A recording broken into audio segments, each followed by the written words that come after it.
आज की मजदूरी के 150 रुपए हैं। तुम घर का थोड़ा सामान खरीद लाना। पता नहीं कल काम मिले या नहीं। कम से कम राशन के दाल चावल तो रखे ही रहे। चिंता मत कर बेटा, मुझे फैक्ट्री में काम मिल गया है। 30 रुपए रोजाना के मिला करेंगे। एक टाइम की सब्जी का इंतजाम तो हो ही जाएगा। लाओ माँ, ये 150 रुपए मुझे दो, सामान मैं ले आऊंगी। सिर्फ जरूरत का ही सामान लाना, बाकी कोई फालतू सामान लाने की जरूरत नहीं है। पर बहू, अच्छा ठीक है, तू ही ले आ। एक बार देख ले क्या क्या जरूरी सामान लाना है। हाँ हाँ ठीक है। सुनीता यशोदा की बहू जो बहुत ही भुक्कड़ स्वभाव की है। जहाँ उसे खाने पीने का सामान दिख जाए बस, फिर क्या, जो पैसे हाथ में हो सब खाने पीने पर लुटा देती है। बड़ी मुश्किल से मुकेश और यशोदा थोड़ा बहुत मजदूरी से कमाते हैं, पर अपने भुक्कड़ स्वभाव के कारण सुनीता कमाए हुए रोजाना के पैसे फालतू खाने पीने पर खर्च कर देती है। भैया 5 समोसे, 4 कचौड़ी और 6 गुलाब जामुन कर दो। एक काम करो, वो प्याज और मिर्ची के पकौड़े भी कर देना। 130 रुपए हुए बहन जी। 130? अच्छा, मेरे पास 20 रुपए बचेंगे। चलो कोई नहीं, 20 रुपए के आलू ले जाती हूँ।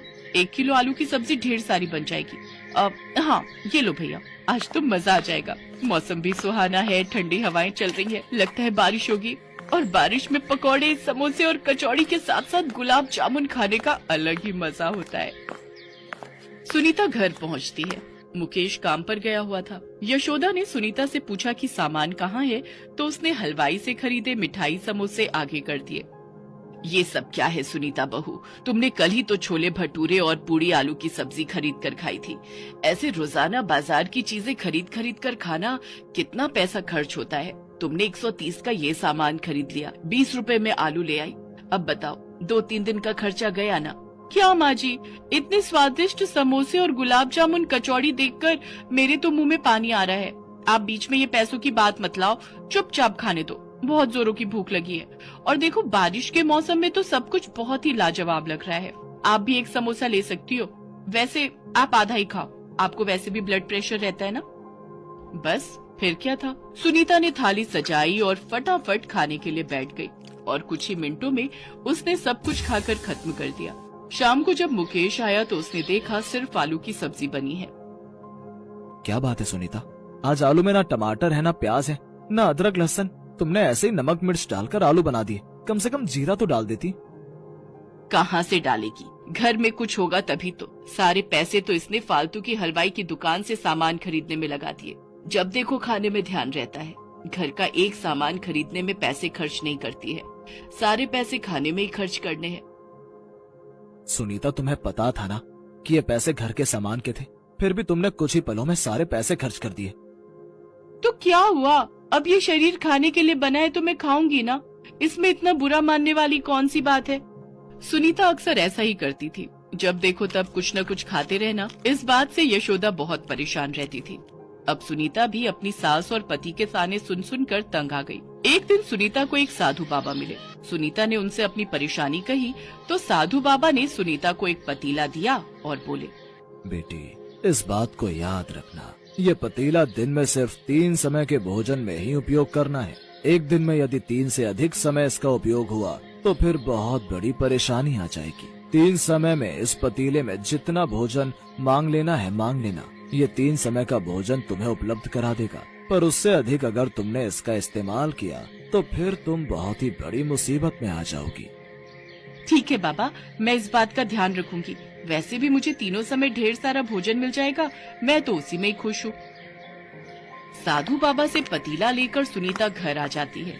अब तो सुनीता और भी ज्यादा भुक्कड़ हो गई। उसे बैठे बैठे खाने पीने को मिल जाता था। धीरे धीरे सुनीता बहुत ही मोटी होती जा रही थी, क्योंकि वो कोई काम ही नहीं करती थी। बस तीनों टाइम उसे पतीले से पका पकाया मिल जाता था और वो खूब खाती थी। लेकिन सुनीता की सास और पति उस भोजन को नहीं खाते थे।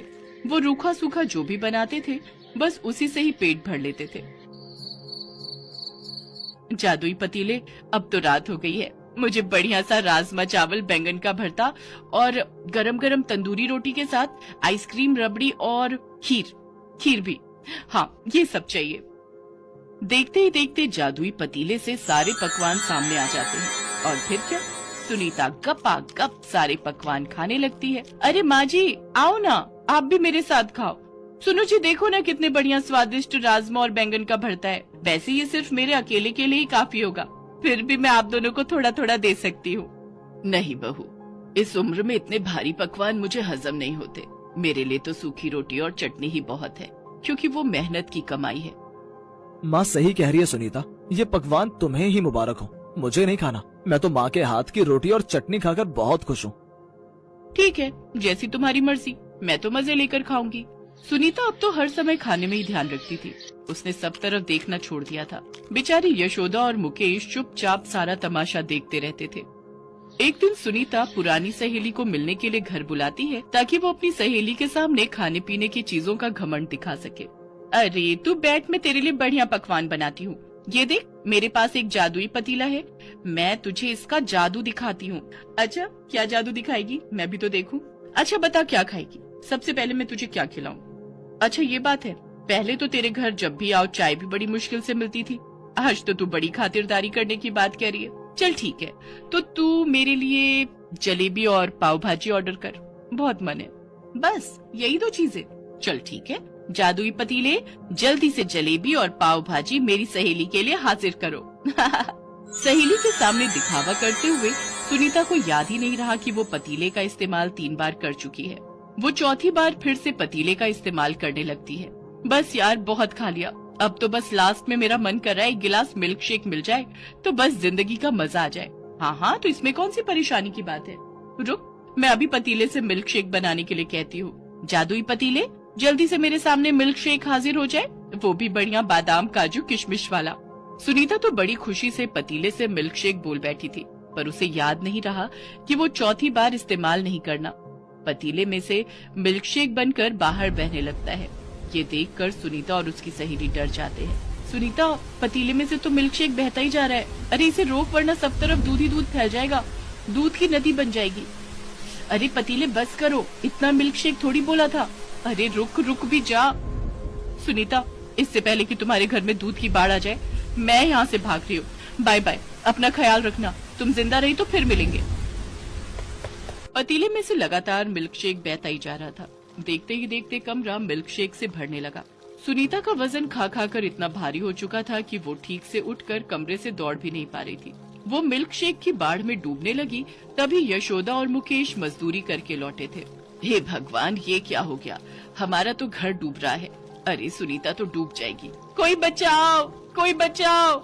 तभी जादुई पतीले में से आवाज आती है, अगर तुम इस बाढ़ से बचना चाहती हो तो मुझे यहाँ से जाना होगा, तभी ये बाढ़ रुक सकती है। हाँ, तुम जाओ यहाँ से, मुझे कुछ नहीं खाना, मुझे तुम्हारी जरूरत नहीं है, तुम चले जाओ।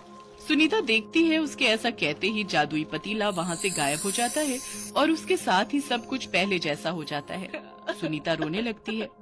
ये सब मेरे लालच के कारण हुआ, मेरे भुक्खड़ स्वभाव के कारण आज मैं मरते मरते बच गई। माँ जी मुझे माफ कर दो, अब मैं उस चीज की कभी इच्छा नहीं करूंगी जो मेरे बस में नहीं, जितना है उतने में ही सब्र करूंगी। बहुत बड़ी गलती कर दी मैंने आज, जरूरत से ज्यादा खाकर मैंने अपना शरीर भी खराब कर लिया और सहेली के सामने दिखावा करके आज जो मैंने भूल की उसमें मेरी जान भी जा सकती थी। मेरी सहेली तो मुझे बीच मझधार में अकेला छोड़कर चली गई। सुनीता अपनी सास के गले लगकर रोने लगती है। वो घबरा गई थी। ना बहू ना, रोते नहीं, कोई बात नहीं, सुबह का भूला शाम को घर आ जाए तो उसे भूला नहीं कहते। वक्त रहते तुम्हें अपनी भूल समझ आ गई, ये सबसे बड़ी बात है। यशोदा को और मुकेश को पता था कि सुनीता को बाजार के खाने पीने की आदत है, इसलिए अब वो खुद से ही थोड़ा बहुत जितना बन पड़ता उसके लिए खरीद कर ले आते थे। सुनीता ने भी अपने भुक्खड़ स्वभाव को बदल दिया था। अब वो भी अपनी जरूरत के हिसाब से ही खाती पीती थी। अब उसने फालतू खर्चे भी करना छोड़ दिया।